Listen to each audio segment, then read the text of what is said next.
Hello, beautiful people. Good morning, good afternoon, good evening, depending on the time you'll be watching this session. Welcome to the newspaper review for today. I am Ayo and I will be reviewing with you. But before we go into all that we have for you today, let's go on a quick break and we will be right back.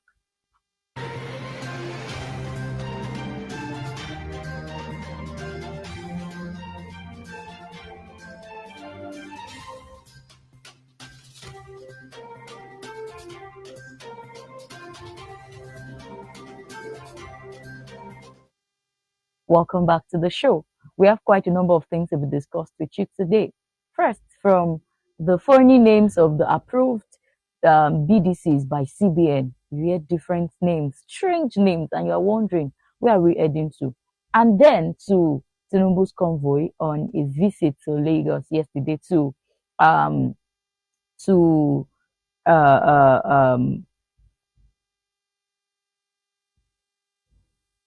Tinubu's visit to Lagos yesterday and the gridlock that ensued to after Tinubu's visit to Lagos, and also commend the effort of the Lagos state government. Before we go ahead into all of that, let's look at the first headline to be reviewed with you today.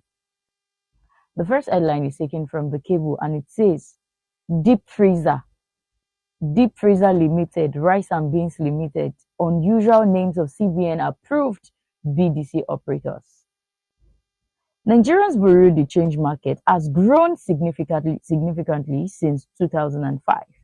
Within that period, there were less than 100 operational BDCs, with the Central Bank of Nigeria selling dollars to the operators. In 2009, Charles Soludo, the former governor of CBN and the Financial Sector Surveillance Committee, FSSC, critically reviewed the operations of the BDC and said they were greatly disappointed with the operations of the market. As you would recall, the CBN decided in 2006 to sell cash directly to BDCs as part of the liberalization program to ensure adequate supply to the sector and hence the convergence of the BDC and interbank rates. The former governor had said, as at the commencement of the sales to BDCs in 2006, there were less than 100 operational BDCs in Nigeria and with weekly sales of less than $30 million. The BDC rates crashed and converged with the official rates. Currently, there are about 1,147 operating BDCs with a weekly sale of about $200 million to them by CBN. And yet, the BDC rates continue to diverge away from the official rates. From 2009, when Soludo made the comment to 2021, the number of operators had surged to around 5,500, recording about $110 million in weekly basis. Currently, the number of BDCs stands at 5,690, according to the data from the CBN. A review of the total number shows that many have some unusual names. Here are some of the unusual names of approved BDCs operators in Nigeria. CCTV BDC Limited, Chelsea BDC Limited, Couple BDC Limited, Cream BDC Limited, Cruising BDC Limited, Day by Day BDC Limited, Deadlies BDC Limited, Decorum BDC Limited, Deep Freezer BDC Limited, Divine Focus BDC Limited, Efficiency 320 BDC Limited, 425 BDC Limited, 14 February BDC Limited, Full Moon BDC Limited, Go Well BDC Limited, Gucci BDC Limited, Happy End Limited, His Grace BDC Limited, Home Alone BDC Limited, Honeymoon BDC Limited, Hourglass BDC Limited, Into In BDC Limited, JJC BDC Limited, Looking and Seeing BDC Limited, Lovers BDC Limited, Pros and Cons BDC Limited, Rice and Beans BDC Limited, Select and Pay, Set Up 666, and many more.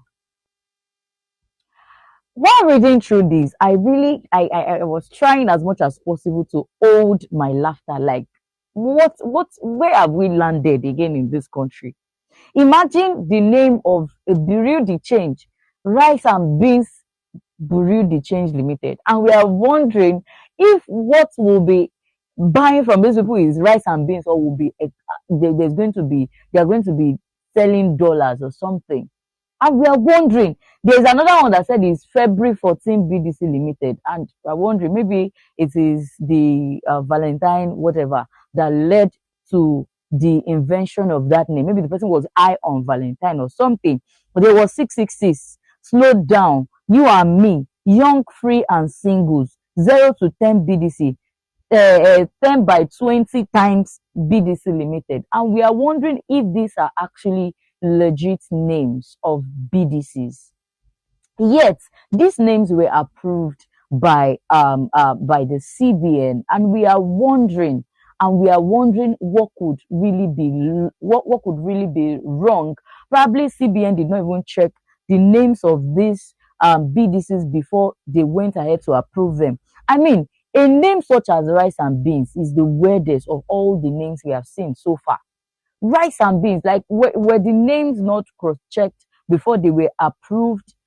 Or is it that they just go ahead just because they want to increase the number of BDCs? They just went ahead to approve any and every kind of it. There's another one, honeymoon. And we are wondering if it is the name of an hotel or the name of a BDC that was approved by CBN. Where are we getting it wrong in this country? Is it that there are no regulatory bodies in charge of checking the names of registered BDCs under the CBN? I mean, the way the CAC does their thing, the body in charge of registration of names and all of that in the country, once they see that a particular name is weird, they give name options to people so that they can, okay, this particular name has been taken, you can no longer take this name. Or they can even rephrase name. Yes, CAC does that. They can rephrase names of organizations. So I wonder how they come about this name. This one is, another one is looking and seeing BDC. There's another one that says lovers BDC. And we are wondering if this BDC is only for lovers. The one for February 14, we are wondering where we have gone wrong. And another thing to even ask is that, are these names even legit? How sure are we that the CBN is selling dollars to these people? How sure are we that these are real people and real organizations?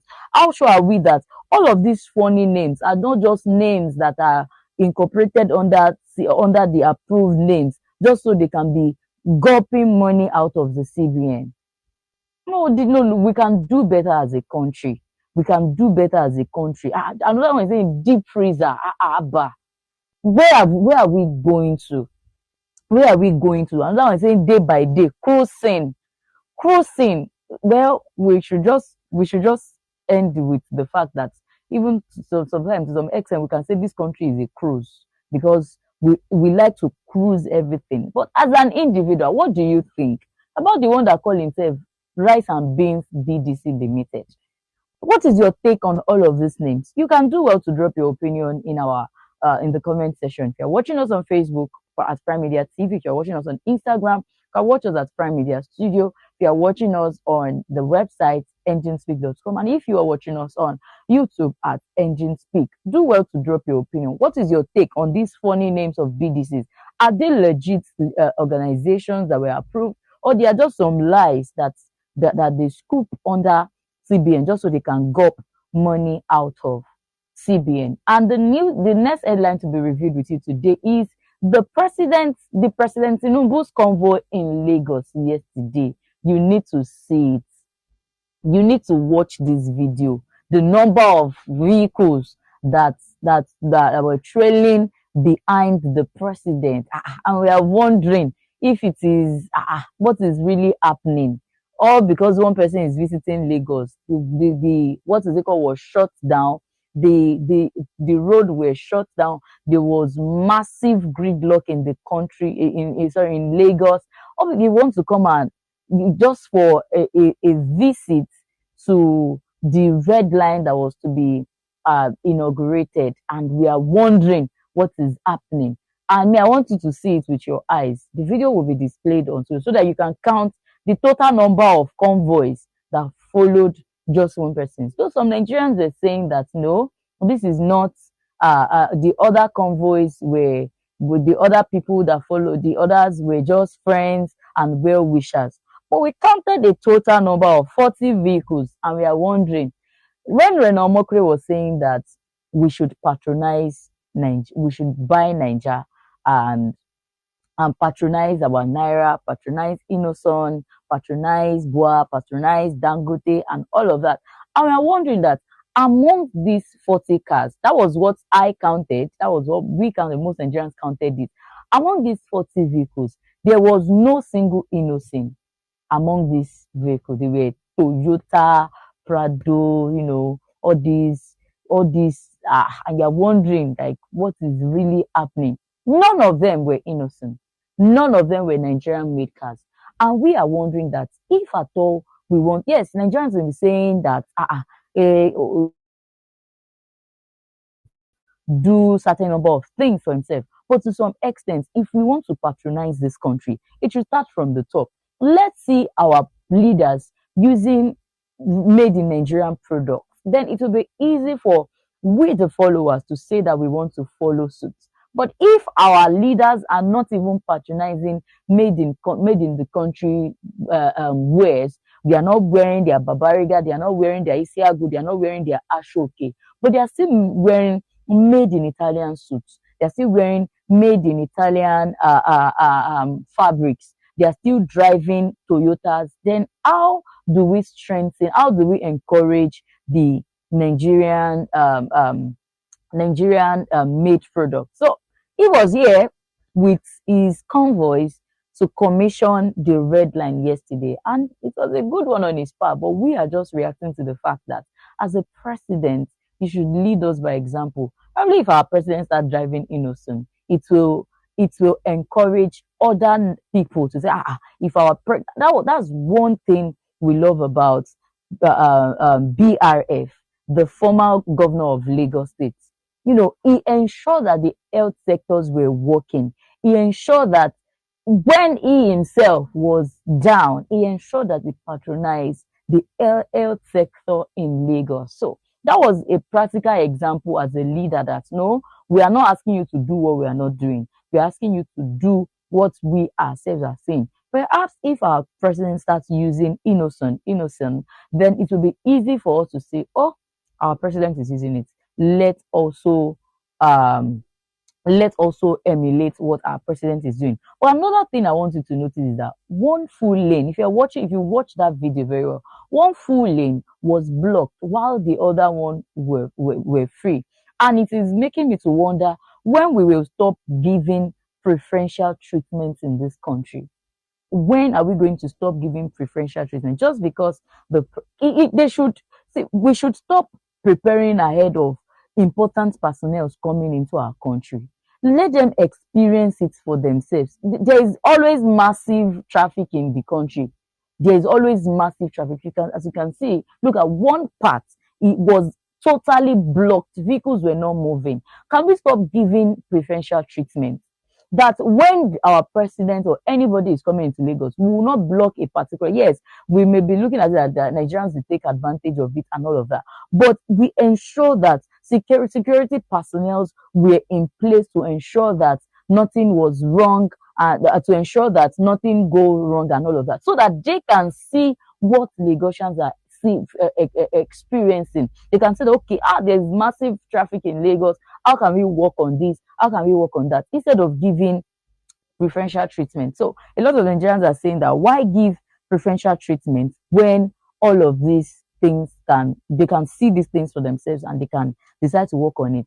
Another thing that we should also look at is that all of those vehicles that follow the bill, I don't know why I'm hammering on that, but that has been the reactions of most Nigerians since they saw the video, that all of those vehicles, who will fuel them? Are the fueling coming from the president's pocket, or since some persons were saying it is well wishers and all of that, is it the well wishers that will ensure the fueling of these vehicles, or we should just mind our business? These are some of the things we should look at. If we say we want to cut out cost of governance in this country, there are certain things that we should also cut out. Yes, the federal government has approved the Oronsoye's report, and we all know that the Oronsoye's report is about how to cut out the cost of governance. Now, if we want to cut out the cost of governance, all of these convoys, they are also not necessary. They are also not necessary because they will be spending more on fuel, and we all know the cost of fueling and all of that, even though some of these people may not even know the amount this thing will serve from them. But then, if we can cut out some of these things, it will also help in improving the cost of governance in the country. So these are also part of the things that Nigerians are reacting to, that if the president that recently approved the implementation of the Oronsoye's report is not cutting out the excesses in governance, he is not cutting out the excesses around him, then how sure are we that this Oronsoye's report will be implemented? So these are just few of some of the things that Nigerians are saying, that if we want the Oronsoye's report to be truly implemented, we should see it first at the top. And this will lead us to the next headline to be reviewed with you today, which is taken from Vanguard, and it says gridlock builds as Tinubu visits Lagos.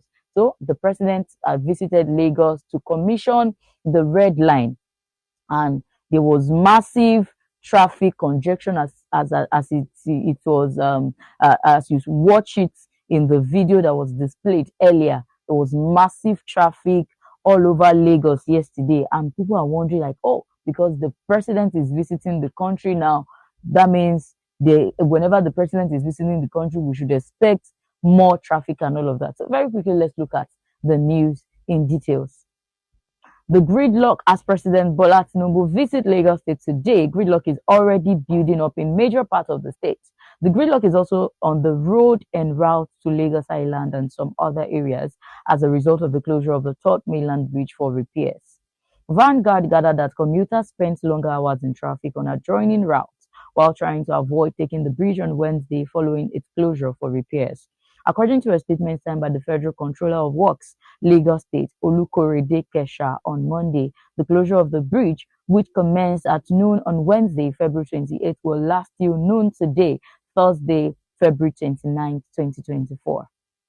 The Federal Ministry of Works wishes to inform the motoring public that, in continuation of the ongoing rehabilitation works on the third mainland bridge, both bounds of the carriageways of the bridge would be closed to traffic from noon on February 28th, Wednesday, to noon on Thursday, February 29, 2024, to allow the contractor execute a major aspect of the ongoing repairs works on the bridge. The statement said, the Lagos Metropolitan Area Transport Authority, in the post on its X handle, Lamata Online, on Wednesday said President Tinubu was expected to unveil the red rail line. It stated Lagos is abuzz with preparation as the president dreads up to visit the city for the much anticipated launch of the red line rail infrastructure. Recall that Governor Babajide Sanwo-Olu of Lagos State conducted a test run of the Lagos Red Line on February 24 ahead of the unveiling. Sanwo-Olu also inspected tracks, rail corridors, and comfort facilities like cooling systems, handrail, seats, and safety features. In a statement via his X handle, the governor said the Red Line Rail project, which I performed the groundbreaking on April 15, 2021, is a momentous step towards a connected and sustainable Lagos. This is really beautiful, but we're also wondering why they would want the president, the Mr. President, to come at a time that the third mainland bridge is currently shut down. Nigerians are saying that they should have made the commissioning of the red line a little after the third mainland bridge has been fixed. So just so this gridlock will not be affecting much Nigerians. So we will know that since the third mainland bridge will be open, there's going to be diversion and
so we are wondering that what if they had commissioned the road at, commissioned the red rail line at a time that the third mainland bridge has been fixed. It would have prevent a lot of gridlock that we are having in the country at the moment. So this boils down to proper planning. That when something of this nature is about to happen next time, they should have shifted it a little after the road has been fixed, or there should be ways in which Nigerians especially can maneuver their way to their workplaces, especially those that are working on the mainland. There are so many persons that are lamenting that they have been in traffic for over 3 hours, yet they haven't gotten to their destination just to this gridlock. We hope that when something of this nature is happening next time, it will be properly planned on how Nigerians will maneuver their ways to their workplace. And we also want to use this medium to commend the effort of the Lagos State government for their incredible efforts in building two railway transits in the space of 3 years, and one of which is what the president came to commission. We give kudos to the Lagos State government for their tremendous efforts in like this. This we've been hearing things like this, but we never could have thought that this will happen in the history of Lagos. And we are using this medium to give thumbs up to the Lagos State government for their incredible efforts in building this railway transit in order to ease the burden of Lagosians especially. Also, one of the things we also want to say is that we hope that maintenance policy will also be put in place to ensure that these projects are maintained. Because one of the issue we have in this part of the world is that we have zero maintenance culture. You see that something new is happening, and before you know it, after some years, you discover that they are no longer working. So we have a zero maintenance culture. We hope that maintenance policy will be put in place on how the railway lines are working. And also another thing that we've noted about the red line is that this red line railway transit is using diesel, and Nigerians are worried that what if diesel gets exhausted in the rail while it is moving? What will happen? We know the case of fueling and all of that. You can easily move to the fuel station to get fuel and all of that. But the Lagos State government are assuring us that there will be no issues with diesel, because every plans has been put in place on how to get on the fueling and all of that. Also, we hope that this project can also be managed by private investors so they can remit monthly. There is this mentality that most Nigerians have, that it is government property. We don't care how it is maintained. We don't care how it is. And if we continue doing it like, okay, this is our thing, however it is, we are going to leave it like that, there's tendency that it will not be properly maintained. So we are suggesting that this project should be handed over to private investors. Private investors know what is at stake. They know that they have to pay workers, they know they have to do this and do all of that. So it will be easy for them to know and think about ways in which they can generate ideas to move to ensure that money is coming in. So it is not limited to the government alone, the government sector alone. On okay, it is government property, let them work on it. Before you know it, people will begin to take advantage of it, begin to take money out of that project. So if this project is given to private investors, there is tendency that they can remit money to the government purse monthly. And finally, as the Lagos State government are working on improving the road, ensuring that Lagosians have free movement, making Lagos State one of the best states in the world. We also hope that we also look forward to stable power supply in Lagos. This is also one of the things that we look forward to the Lagos State government working on. And this will bring us to the end of the newspaper review for today. Thank you all so much for staying tuned with us till this time. I am Ayo, and I will be here to dish out values, a lot of reviews or in our newspaper headlines. And before we leave the studio today, we would like that you follow us on all our social media platform. On Facebook, we are Prime Media TV. On Instagram, we are Prime Media Studio. And on the website, we are enginespeak.com. On YouTube, you can search us out at Enginespeak. These are the places where we function. Do well to follow us on all of these platforms to get back to back on all that we do and represent here in the studio. Also, there's an online mall we'd like to tell you about where you can shop for anything at all that you want to shop for, ranging from home appliances, gadgets, your phones, anything at all that you want to shop for. You can see them on the website. Visit at remi.com.ng, rehmie.com.ng to shop for all of the things that they sell on that platform. If you're in Lagos, they deliver within 3 working days. If you're in outside Lagos, they deliver within 7 working days. And this will bring us to the end of the show today. Till I come your way again, I'm Ayo. Do have a great day.